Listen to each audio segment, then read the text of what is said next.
एक महात्मा दूसरे महात्मा से बातें कर रहे थे, चर्चा कर रहे थे। एक महात्मा ने कहा बड़े महात्मा से कि ये संसार क्या है। तो बड़े महात्मा जी ने छोटे महात्मा जी को उत्तर दिया।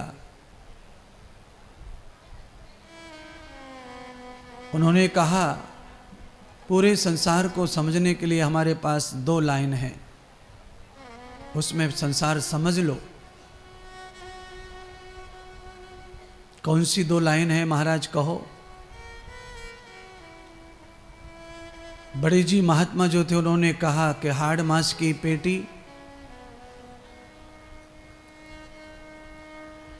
ये चमड़ी में लपेटी, कहीं बन के बेटा और कहीं बनी बेटी, यही संसार है।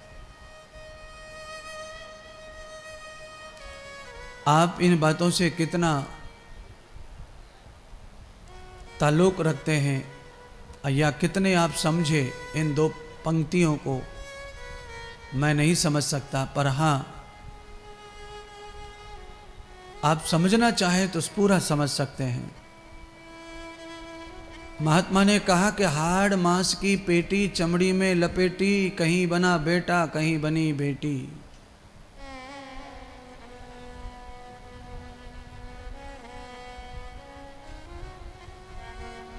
बस यही संसार है। आपके चेहरे पर कितनी सुंदर सुंदर चीजें भगवान ने लगाई हैं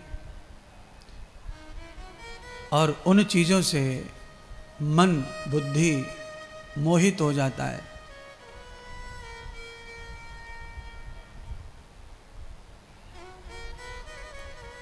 चेहरे पर सुंदर आंखें लगी हैं, उन आंखों को देखकर मन बड़ा हर्षित होता है और प्रशंसा करने को आतुर हो जाता है, और हमसे रुका नहीं जाता, हम तो प्रशंसा कर देते हैं।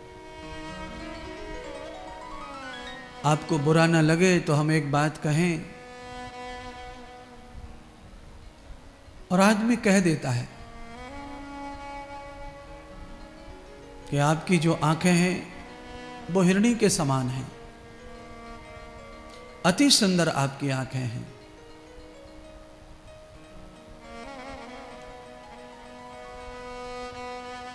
उन सुंदर आंखों के अंदर क्या है?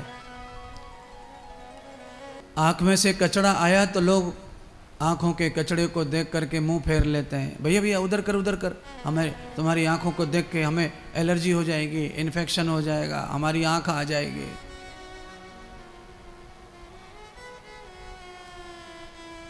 तोते जैसी नाक को देखकर भी मन प्रसन्न होता है। अति सुंदर आपकी नाक तो तोते जैसी है, पर उस नाक के अंदर से जो निकलता है उसे देखकर मन कितना खुश होता है, आप ही बताओ।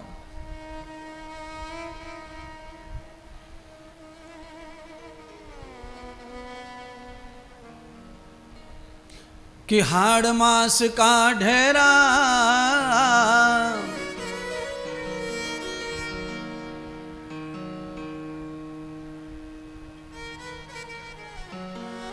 और जिस पे लिपटा चाम, ओ माया तेरी अजब निराली राम। ओ माया तेरी अजब निराली राम। ओ माया तेरी अजब निराली राम। माया तेरी अजब निराली राम।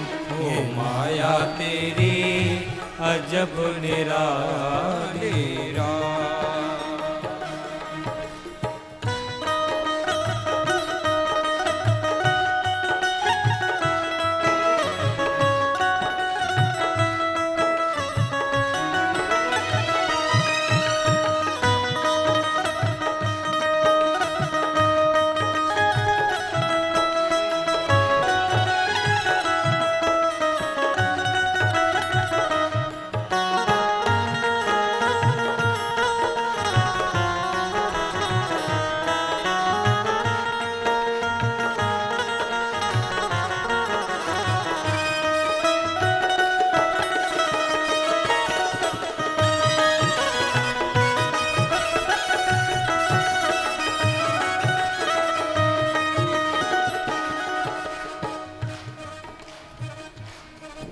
आश्चर्य लगता है भगवान की लीला को देखकर।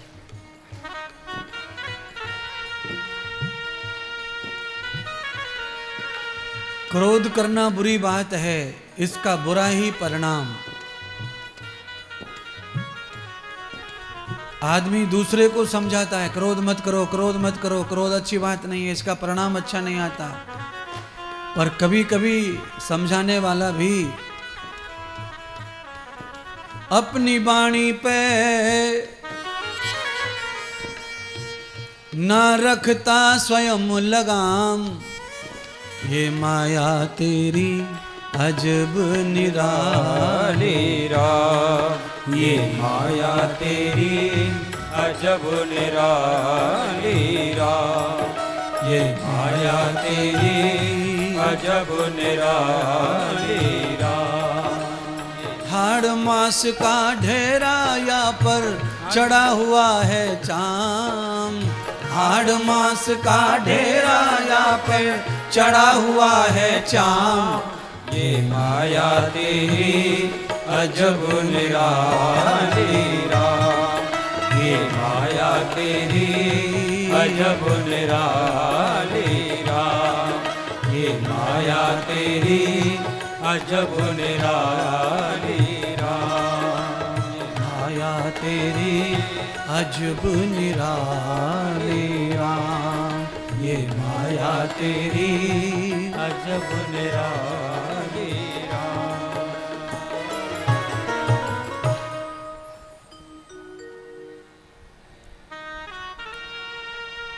मैं या आप, या तो मैं या आप दोनों ही हम लोग कथा में आते हैं तो यही सोचते हैं कि हम आज सबसे सुंदर दिखने चाहिए, सबसे हट के लगना चाहिए। आज हमारा ड्रेस, हमारा पूरी कपड़ों का सम्मेलन एकदम अद्भुत हो। अच्छा सुनिए, कई लोगों की तो आंख अच्छी भी नहीं बनाई भगवान ने, फिर भी आदमी शीशा के सामने खड़े होकर उनको अच्छी करने की कोशिश करता है। आंखों के बालों के ऊपर काजल सा लगाता है, यहाँ पे काजल की लकीर सी खींचता है, इधर भी काली काली लकीर सी बनाता है, पलकों के ऊपर लीला पीला सा कर लेता है, कर लेती है। अच्छी तो आंखें हैं नहीं, आंखें तो ऐसी हैं झिंगुर की सी, पर फिर भी शादी ब्याह में जाना है तो चलो थोड़ा चमकाओ दमकाओ करो, इनको फिट हो जाए तो उनका भी वो स्केचिंग करता है, अलाइनमेंट करता है। करना चाहिए, हम अच्छे लगें ये सब करना चाहिए, पर साथ साथ यह भी करना चाहिए कि हम अच्छे ही रहें। केवल अच्छे लगें इतना काफी नहीं है, अच्छे रहें ये भी जरूरी है। अच्छे लगें, अच्छे रहें तो फिर सब कुछ अच्छा है। अच्छे रहने के लिए तो आदमी को कर्म ही करना पड़ेगा। अच्छा लगने के लिए आदमी को सजना संवरना पड़ेगा, व्यायाम करना पड़ेगा, एक्सरसाइज करना पड़ेगा, अच्छा आहार लेना पड़ेगा, तो अच्छे दिखते भी हैं, अच्छे लगते भी हैं, और अच्छे रहें उसके लिए अच्छा कर्म करना। आप कथा सुनने आए हैं, इसका क्या फल मिलेगा? इसका ये फल है कि आप अच्छे लग भी रहे हैं और अच्छे आप हो भी रहे हैं। पंडाल में बैठे बैठे आप में से एक आध आदमी चोट्टा भी हो सकता है, पर चोट्टा लग कहाँ रहा है? सब श्रोता लग रहा है। भाई कथा प्रेमी बैठे, कथा प्रेमी बैठे, इनमें से कोई आदमी है जो चप्पल बदल जाएगा, कहो तो माला तोड़ के ले जाए सोने की, पता ही ना चले कहाँ गई।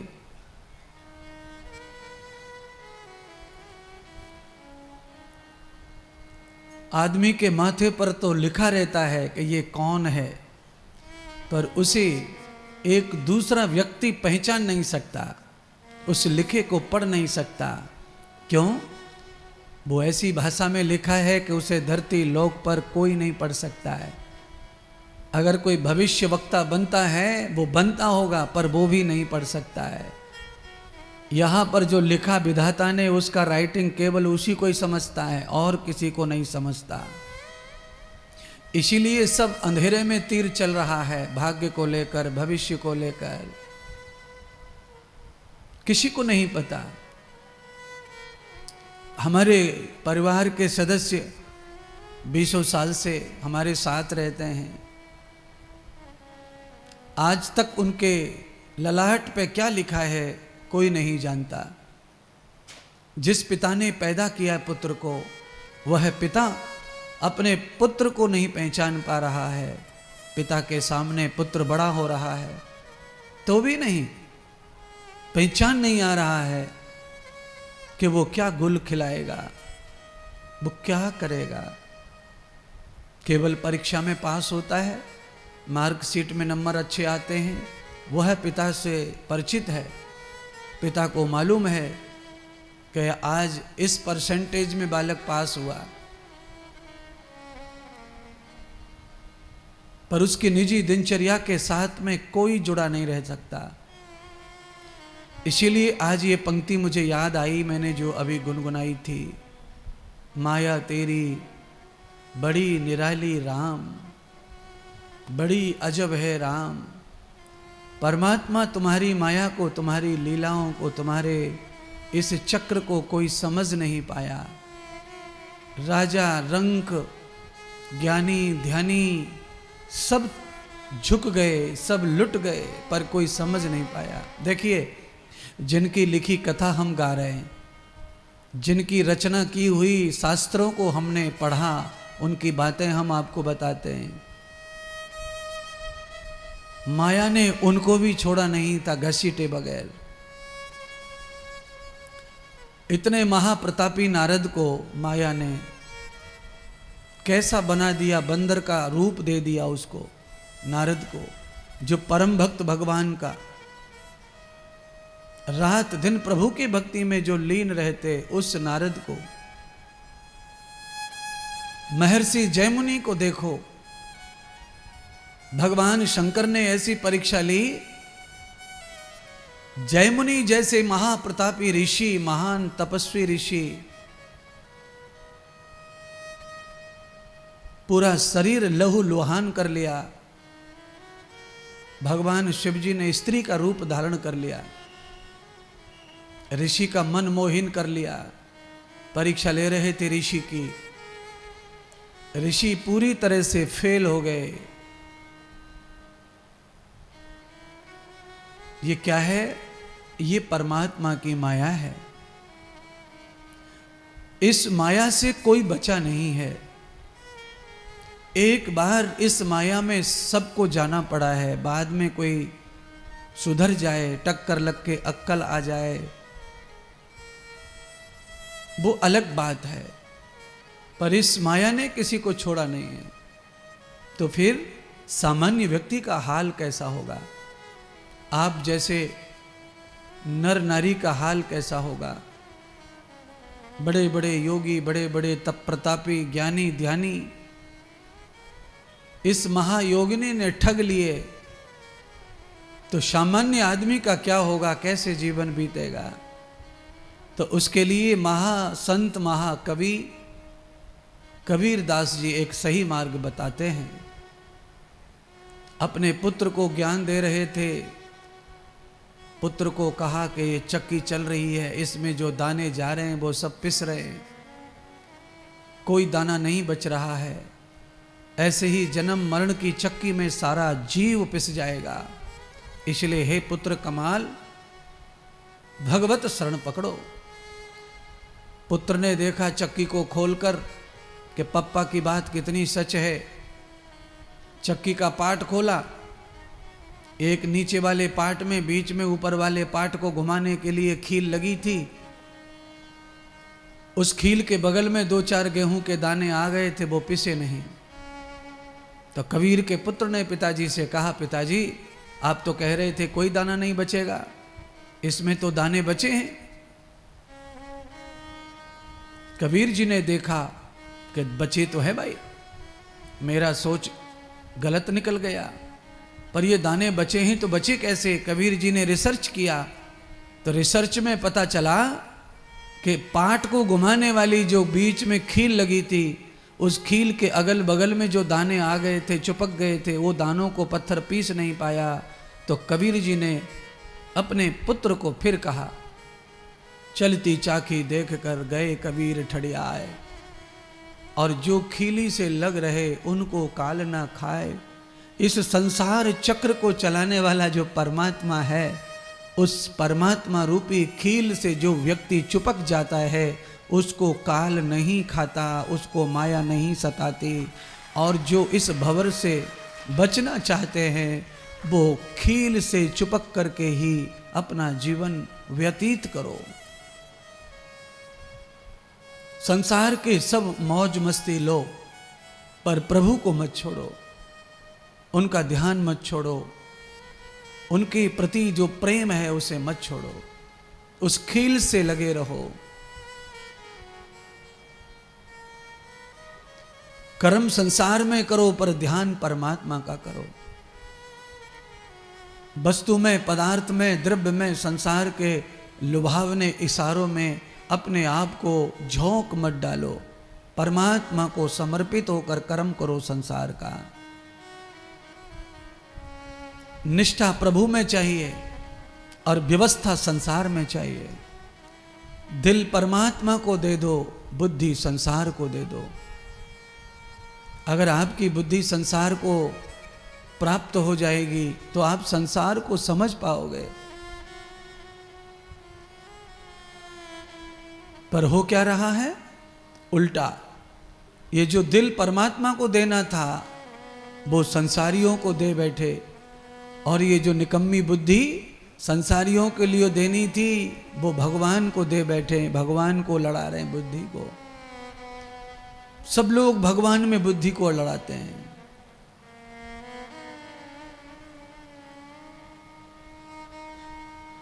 कई लोग कथा करवाते हैं तो हमसे ऐसी बात करते हैं जैसे कि हमसे कथा खरीदने आए, दुकान है हमारी कथा की। अरे नहीं महाराज, अरे महाराज 2-4 लाख रुपए कम कर लो महाराज, कम कर लो। मैंने कहा भाई कम कर लो मतलब मैंने कहा कीमत बढ़ाई और घटाई है, सो कम कर लो।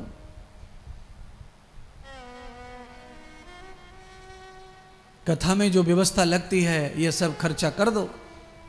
टेंट लगा दो, पंखा कूलर लगा दो, कैमरा लगा दो, संगीत बुला लो, साउंड बुला लो, बिछाइयत करवा दो। इसमें क्या कम कर लो, क्या ज्यादा कर लो। यानी कि कल्याण करना कथा से है, पर बुद्धि का प्रयोग वहां भी कर रहे हैं। अरे यहां दिल का प्रयोग करना है, बस कथा करनी है। उसमें कितना लगेगा, कहाँ लगेगा, वो नहीं सोचना है, क्योंकि देने वाला वही है जिसके लिए हम कथा कर रहे हैं। तुम्हारे हाथ में कुछ नहीं है पैसे का मामला, लक्ष्मीपति वही है। जिनके पास में महल थे, आप देखो महल कहाँ खड़े हैं, पहाड़ के ऊपर खड़ा है वो किला, रहने वाला एक नहीं है उसमें। कबूतर बच्चे दे रहे हैं उसमें, सांप घूम रहे हैं, काले कोबरा, और बस चलो किला देखने चलो, किला देख। अरे क्या करेंगे देख करके ईंट पत्थरों का? क्या विशेषता है उसमें, सो देख लें। है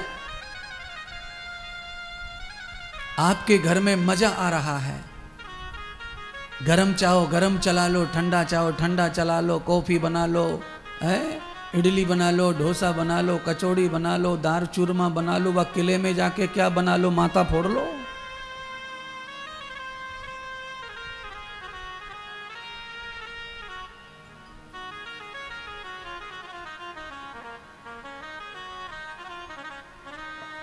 इसीलिए एक और पंक्ति गुनगुना करके फिर मैं आपको कथा सुनाता हूं।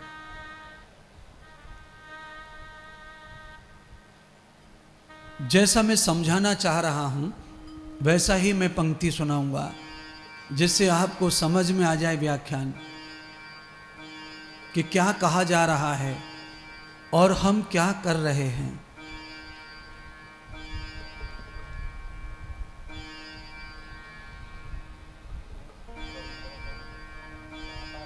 ये कंचन काया तेरी, ये कंचन काया तेरी, और होए अंतराख की ढेरी।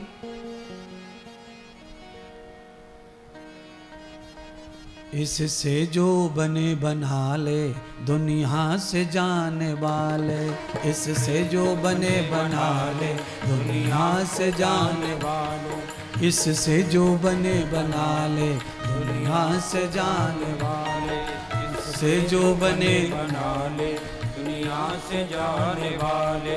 कोई नेक काम कर ले, कोई अच्छा काम कर ले, या जग से जाने वाले दुनिया से जाने वाले, जाते हैं रोज लाखों बेकार खाने वाले, जाते हैं रोज लाखों बेकार खाने वाले, जाते हैं रोज लाखों बेकार खाने वाले, जाते हैं रोज लाखों बेकार खाने वाले।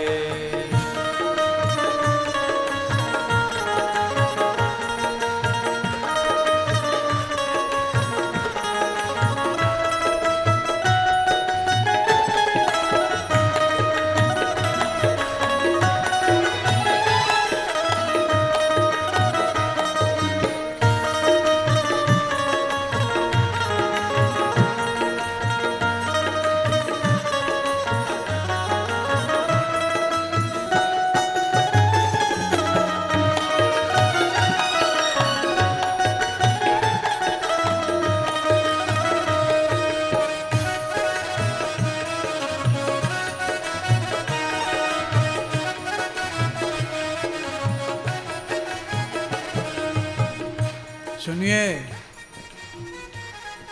मरे हुए को याद करने के लिए अच्छी बात है कि ये श्राद्ध बना दिए हैं। अगर मरे हुओं के लिए अगर ये लिखा जाता कि किसी का पिता मर गया, दादा मर गया, अगर उसका कल्याण करना है तो बैठकर दिन भर भजन करो तिथि में, मुझे लगता है सब बेचारे भटकते फिरते, कोई का कल्याण ना होता। पर भला करो कि बताने वालों ने बता दिया है कि खीर पूड़ी पकोड़ा बनाओ, इसीलिए श्राद्ध हो रहे हैं, नहीं तो लटक जाते श्राद्ध भी। इतनी जनता बदमाश हो गई है, इसीलिए महात्मा इंद्रदेव को बताना पड़ रहा है। कोई अच्छा काम कर ले दुनिया से जाने वाले, कोई अच्छा काम कर ले दुनिया से जाने वाले, जाते हैं रोज लाखों, जाते हैं रोज लाखों बेकार खाने वाले, बेकार खाने वाले, कोई अच्छा काम कर ले दुनिया से जाने वाले, कोई अच्छा काम कर ले दुनिया से जाने वाले, कोई अच्छा काम कर ले दुनिया से जाने वाले।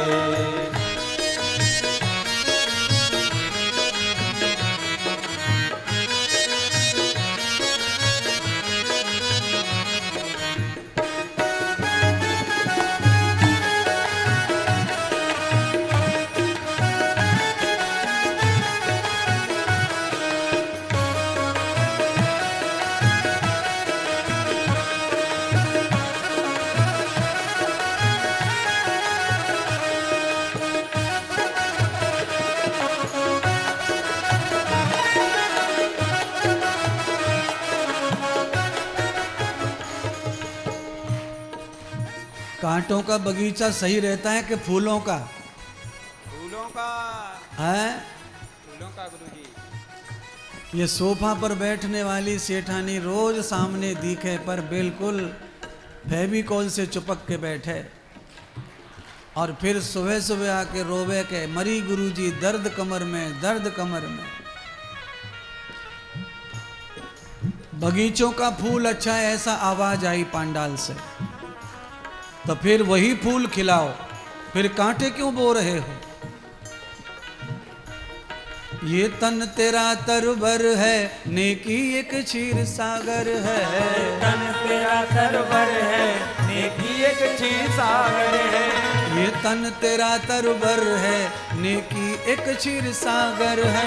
ये तन तेरा तरबर है, नेकी एक क्षीर सागर है। नेकी एक क्षीर सागर है, नेकी एक क्षीर सागर है, नेकी एक क्षीर सागर है, नेकी एक क्षीर सागर है। कोई अच्छे फूल खिला ले दुनिया से जाने वाले, कोई अच्छे फूल खिला ले दुनिया से जाने वाले। जाते ही रोज लाखों बेकार खाने वाले, बेकार खाने वाले। कोई अच्छा काम कर ले दुनिया से जाने, कोई अच्छा काम कर ले दुनिया से जाने वाले। कोई अच्छा काम कर ले दुनिया से जाने वाले।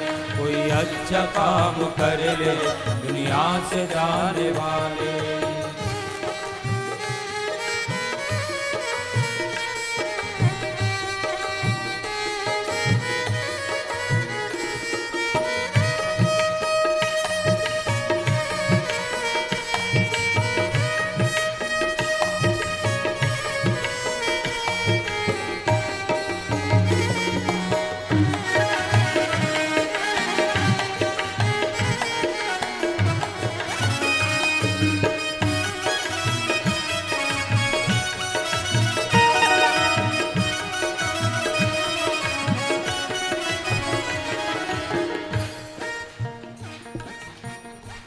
बड़ी समझ की लाइन याद आ रही है। तुझसे धन अंत छूटेगा, जन कैसी राह लुटेगा। से धन अंत छुटेगा, जन कैसी राह लुटेगा। अपने मर जाने के बाद किसी को नहीं पता धन का क्या होगा। कौन सा प्लॉट बेचेंगे बच्चे, कौन सा खरीदेंगे। सोना जमा करके रखा था, उसका क्या करेंगे बच्चे नहीं पता। तुम्हारी स्मृति में कुछ करेंगे कि नहीं करेंगे नहीं पता। ध्यान कर लो। आज हमारे घनश्याम दास जी गुप्ता जी, उनकी पत्नी रचना जी, ये जो कथा हो रही है, नानी जी बैठ के ऊपर से सुन रही होंगी कि मेरे नाम से कथा कही जा रही है। देखो कितना लंबा रिश्ता, कितना कहां से कहां रिश्ता है। बाप के लिए बेटा नहीं कर रहा है कथा, पर जिनका कुछ भी आशीर्वाद अपने प्राप्त हुआ है उनका ऋण उतारना चाहिए। अगर हमारे पास उनका दिया हुआ कुछ भी है तो हमें उनका उतारना चाहिए, उतारना चाहिए। उससे क्या होगा? उससे ये होगा कि हमारे बच्चे खुश रहेंगे, हमारा पोता खुश रहेगा, हमारे नत पोते खुश रहेंगे, पीढ़ी दर पीढ़ी खुश रहेंगे। क्यों? ऋण उतर जाता है तो रूखी सूखी खाके भी अच्छी नींद आती है। तुझसे धन अंत छूटेगा, जन कैसी राह लुटेगा। धन अंत छूटेगा, जन कैसी राह लुटेगा। जन कैसी राह लुटेगा, जन कैसी राह लुटेगा। कैसी राह लुटेगा, धन कैसी राह लुटेगा। इस पर हित हित लगा जा दुनिया से जाने वाले। इस पर हित हित लगा जा दुनिया से जाने वाले। इस पर हित हित लगा जा दुनिया से जाने वाले। इस पर हित लगा जा दुनिया से जाने वाले। जाते हैं रोज लाखों बेकार खाने वाले, बेकार खाने वाले। कोई अच्छा काम कर ले दुनिया से जाने वाले। कोई अच्छा काम कर ले दुनिया से जाने वाले। कोई अच्छा काम कर ले दुनिया से जाने वाले। कोई अच्छा काम कर ले दुनिया से जाने वाले। कोई अच्छा काम कर ले दुनिया से जाने वाले। कोई अच्छा काम कर ले दुनिया से जाने वाले। कोई अच्छा काम कर ले दुनिया से जाने वाले। कोई अच्छा अच्छा काम कर ले दुनिया से जाने वाले, कोई अच्छा काम कर ले दुनिया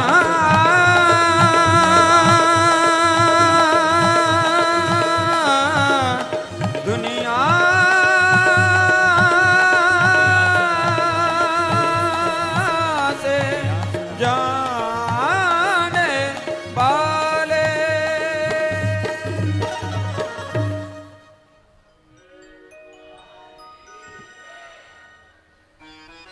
ये कंचन काया तेरी होए अंतराख की ढेरी, इससे जो बने बना ले दुनिया से जाने वाले। प्यारे बहनों भाइयों, लकड़ियों के बीच में रख देते हैं और ऊपर से मोटी मोटी लकड़ी चिन देते हैं। पेट्रोल में मट्टी के तेल में चुंगा लगा के जलाते हैं चिता को। घर से अग्नि लेके भी आते हैं मटकी में, पर वो जब फेल हो जाती है तो पेट्रोल की टंकी छिड़कते हैं महाराज। इसीलिए मैंने आज आपकी बॉडी के 2 रूप बताए हैं। पहला रूप मैंने बताया कि आपकी बॉडी में सिवाय गंदगी के कुछ नहीं है, केवल भगवान ने पैकिंग अच्छी की है, नकली मिठाई को असली बना दिया चमड़ी से लपेटकर। चमड़ी को अगर निकाल दिया जाए बॉडी में से तो मुझे ऐसा लगता है कि आदमी बॉडी को देख के रोटी भी नहीं खा पाएगा।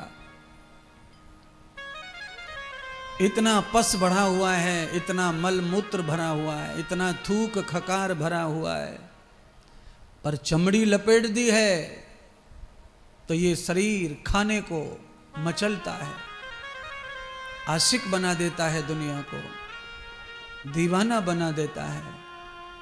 एक तो ये हो गया, और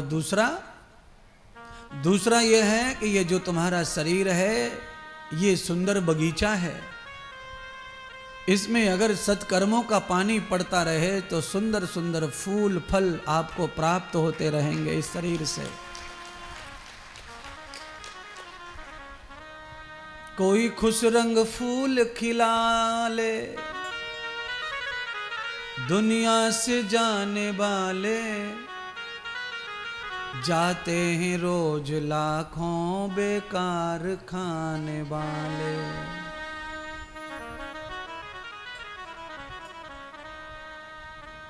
शमशान से लौट करके 70% लोग जो है मरने वाले के घर तक नहीं आते वापस। शमशान से ही रास्ते अपने अपने पकड़ लेते हैं। बस इतना ही लगाव है दुनिया में एक दूसरे से। घर आते आते आदमी 4 रह जाते हैं मरने वाले के, सब अपने अपने घर निकल जाते हैं। इसीलिए ऐसी पावन कथा, ऐसे महात्माओं का आगमन आपके शहर में, जीवन में होना चाहिए।